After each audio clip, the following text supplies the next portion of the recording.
revenge you're after? Just and sweet. But Anna is alive and leading a coup against Servalan. It turns out that she is the double agent, codenamed Bartholomew, who had betrayed Avon to the Federation. Avon. Avon. Avon. Oh. I was afraid they'd kill you. I heard there was someone with Blake, but I didn't know for sure, and I didn't dare let myself hope. Oh, Avon. Avon. Why didn't you come back for me? What's the matter? I didn't come back because you were dead.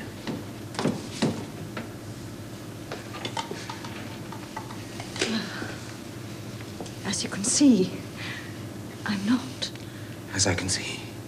You don't seem very pleased about it. Of course, it's been a long time. I suppose there's someone else. Is that it? Is there someone else, Avon? No, there's no one else. What then? What's wrong? Why won't you touch me? Perhaps because I can't believe that it's you. Have I changed so much? I don't know. Have you, Anna? Not the way I feel for you. Nothing's changed since you left me. There hasn't been one single moment when I wasn't alone. I want you to know that. You must see that. Avon, look at me. Look at me. Anyone you so much as looked at was marked for collection. How did you get away, Anna, that last day? The day I got myself shot. How did you get away? I waited for you, and when you didn't come back, I ran. Bartholomew was running you. Where to? Where did you run to, Anna? Not to your brother. He thinks you're dead. Who hid you, Anna? To my husband. I didn't love him. He knew that. There was only you. But he wanted me, and I was afraid. Bartholomew stayed close and let you run. Close and let you run. Close and let you run. He wasn't Bartholomew, was he? No, he wasn't. Not even Chesco knew who Bartholomew was. But you do, don't you, Avon? Avon!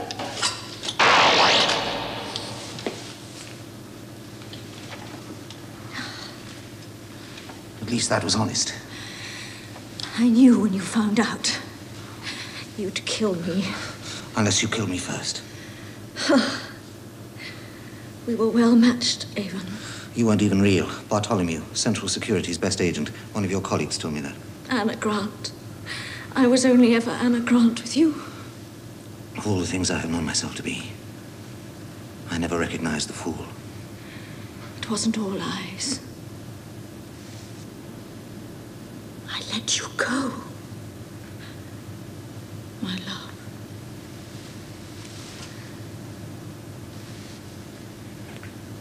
Oh, no, you never let me go. You never did.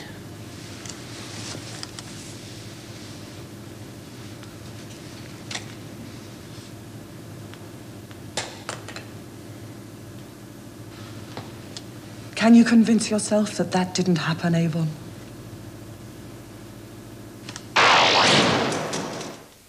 Avon takes his revenge against Anna for the betrayal of his trust, rather than pursuing the traditional enemies in the series. So the impetus of the revenge narrative involves temporarily reversing the typical narrative of the series. Servalan, the enemy, is freed, and Anna, the leader of the revolution, is killed. In science fiction, love and sexuality are often used as a subsidiary element in the hero's conquest of adversity. This is a common subplot in Star Trek, for example. The discourse of sexuality in Blake 7 is similar to the pattern of revenge for betrayed love in Poldark. But revenge within Poldark is articulated with property relationships and class responsibility. Education is built around the character of Avon, although the combination here is one of sexuality and a pragmatic intelligence which makes for effective leadership of the crew of the Liberator. In both Blake 7 and Poldark, untrustworthy women are those who combine sexual attractiveness with independence and interests which run counter to those of the hero. Such women represent a major threat, which can only be overcome by their sexual and romantic subjugation by the hero. The very existence of the threat male and female sexuality in similar ways. What distinguishes them as genres is the way in which such constructions of sexuality are articulated with other ideological themes. When genres shift and change over time, the weighting of elements within them may change. Even within one series, it's possible to detect shifts of this sort. In the early Blake 7, for example, we're presented with a liberal democratic hero who's resolved to restore liberty to the Federation.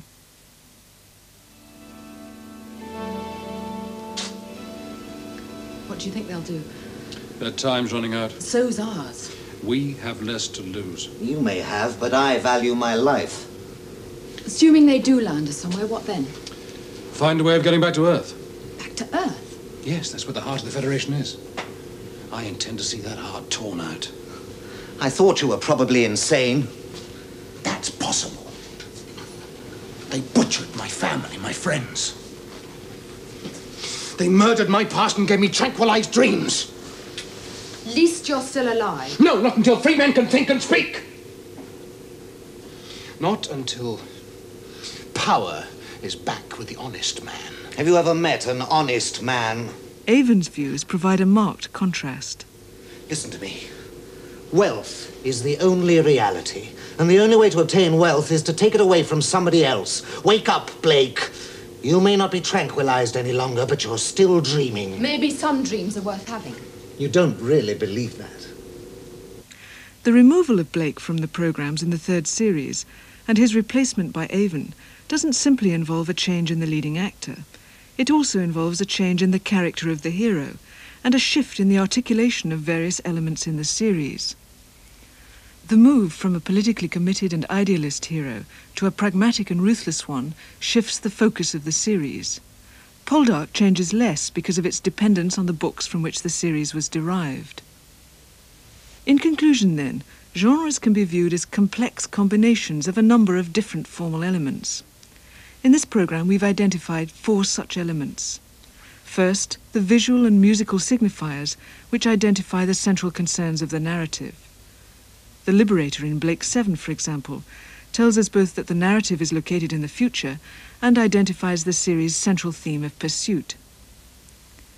Second, different genres tend to be concerned with different ideological themes, to mobilize different ideological discourses.